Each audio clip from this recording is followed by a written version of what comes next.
हरे कृष्णा। तो आज चलिए हम जानते हैं कि हमारी लाइफ में जो भी कुछ होता है उसके पीछे क्या पर्पस होता है। बहुत सारे लोग कहते हैं कि भाई जो भी होता है वो अच्छे के लिए होता है, लेकिन हम कहीं ना कहीं सोचते हैं कि अरे हमारे अपनों की अगर मृत्यु हो गई तो क्या वो अच्छे के लिए हुई? क्या किसी ने जीवन भर बड़े कष्टों में बिताया समय, तो क्या वो अच्छे के लिए हुआ? अच्छा तो हमें कुछ नहीं होता दिखता है उसमें। तो इस बात को समझने के लिए हमको जड़ तक बात को समझना होगा कि जो भी होता है वो क्यों होता है।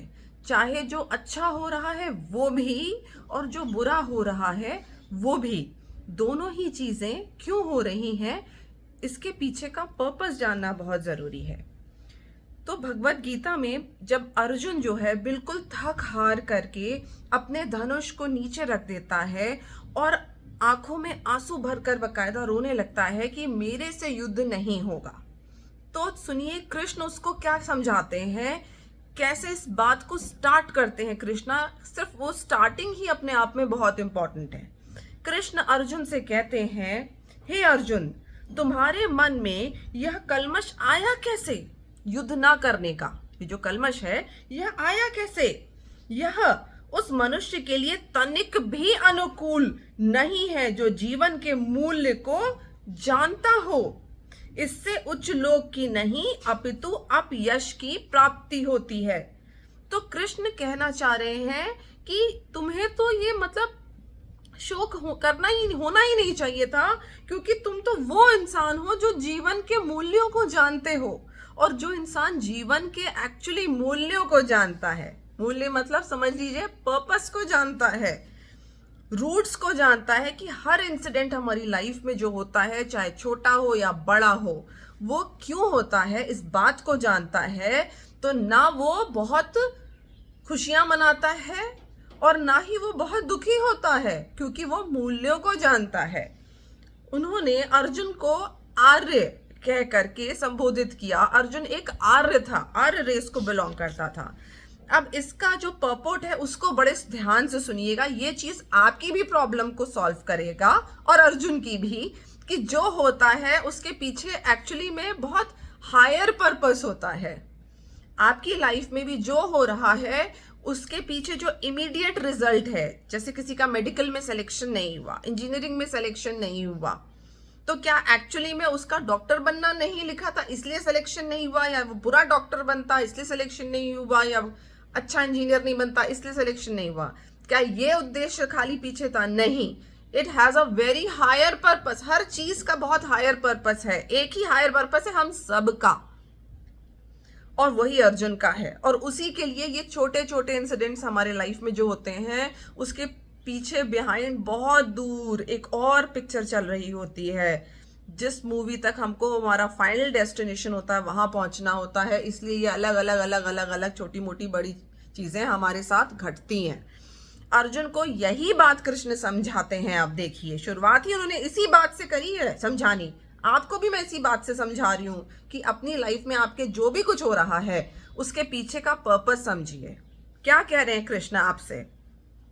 भगवान की उपस्थिति में अर्जुन द्वारा स्वजनों के लिए शोक करना सर्वथा अशोभनीय है। अपनों के लिए भगवान की उपस्थिति में वो शोक कर रहा था जो कि अशोभनीय था। अतः कृष्ण ने कुतः शब्द से अपना आश्चर्य व्यक्त किया है। आर्य जैसी सभ्य जाति के किसी व्यक्ति से ऐसी मलिनता की उम्मीद नहीं की जाती। क्यों? आर्य शब्द क्या शो कर रहा है? आर्य का मतलब है उन व्यक्तियों पर लागू होता है जो जीवन के मूल्य को जानते हैं और जिनकी सभ्यता आत्म साक्षात्कार पर निर्भर करती है। देखिए यही जड़ है, यही रूट है। आत्म साक्षात्कार मतलब कि हम सोल हैं ना कि शरीर है, ये पंचभूत से बना। हम आत्मा है, सत्य चित्त आनंद, इन तीन चीजों से बनी हुई हमारी आत्मा है जो कि भगवान से ही निकली है। वो है हम, ना कि पंचभूत से बना शरीर। ये क्या है? आत्म साक्षात्कार। तो आपके साथ जो कुछ भी हो रहा है, अर्जुन के साथ जो कुछ भी हुआ, वो आर्य था, उसे ये बात पता थी कि हर चीज आत्म साक्षात्कार की ओर लेकर के जाती है। आत्मा है, इस स्तर पे सोच करके डिसीजंस लेने चाहिए। आगे एक्सप्लेन करते हैं प्रभुपाद, देहात्म बुद्धि से प्रेरित मनुष्य को यह ज्ञान नहीं रहता कि जीवन का उद्देश्य परम सत्य विष्णु या भगवान का साक्षात्कार है। वे तो भौतिक जगत के बाह्य स्वरूप से मोहित हो जाते हैं, अतः वे यह नहीं समझ पाते कि मुक्ति क्या है। जिन पुरुषों को भौतिक बंधन से मुक्ति का कोई ज्ञान नहीं होता, वे अनार्य कहलाते हैं। हम और आप जैसे जो ले मैन है, नॉर्मल कॉमन पीपल हैं, जो ज्ञान नहीं रखते हैं, हम अनार्य हैं, हम आर्य नहीं हैं, क्योंकि हम हर चीज को देहात्म बुद्धि के लेवल पे सोचते हैं, बॉडीली लेवल पे सोचते हैं। ओहो ये चोट लग गई, ओहो मेरे शरीर को कष्ट हुआ। लेसन क्या मिला, क्या पर्पस था फाइनल डेस्टिनेशन का, उस तक हम कभी नहीं सोचते कि इससे आत्मा को क्या मिला। कोई फैसला लेना है तो हम बॉडीली कंफर्ट के लिए फैसला ले लेते हैं, आत्मा का क्या कंफर्ट है, आत्मा कहाँ पहुंचेगी, उसका स्तर कहाँ जाएगा, इस पे कोई नहीं सोचता। तभी लोग खराब कर्म जो हैं वो करते हैं। क्यों? जिसको जो एक्चुअल आर्य है उसको सारा ज्ञान है और वो शारीरिक स्तर पे नहीं सोचता है, वो आत्मा के कॉन्शियसनेस के लेवल पे सोचता है और उस लेवल पे जाकर के डिसीजंस लेता है। तभी जाकर के फैसले सही या गलत होते हैं, तभी आपको शोकों से भी मुक्ति मिलेगी। आगे प्रभुपाद एक्सप्लेन करते हैं, यद्यपि अर्जुन क्षत्रिय था किंतु युद्ध से विचलित होकर वह अपने कर्तव्य से च्युत हो रहा था।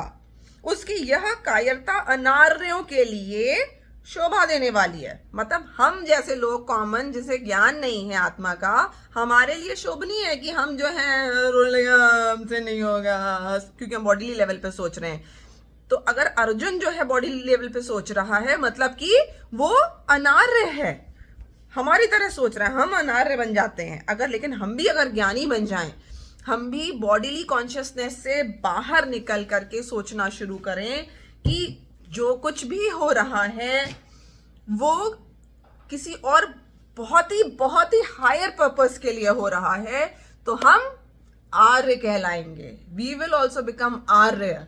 आर्य क्या होते हैं? आर्य मनुस्मृति के अकॉर्डिंग बहुत ही कहिए एक परफेक्ट जेंटलमैन जो होता है, जिसको ज्ञान होता है, जिसको एकदम सशक्त अंदर से समझ सकता है सब कुछ, उसको अपने पर्पस का बिल्कुल ज्ञान है, वो होता है आर्य। और आप में अभी आर्य बन सकते हैं अगर हम अपने लाइफ में आने वाले हर इंसिडेंट को आत्मा के लेवल पर जोड़ लें, तो हम आर्य कहलाएंगे, ज्ञानी कहलाएंगे, और हमें अननेसेसरी के शोक भी नहीं होंगे, जैसा कि शोक अर्जुन को हो रहा था।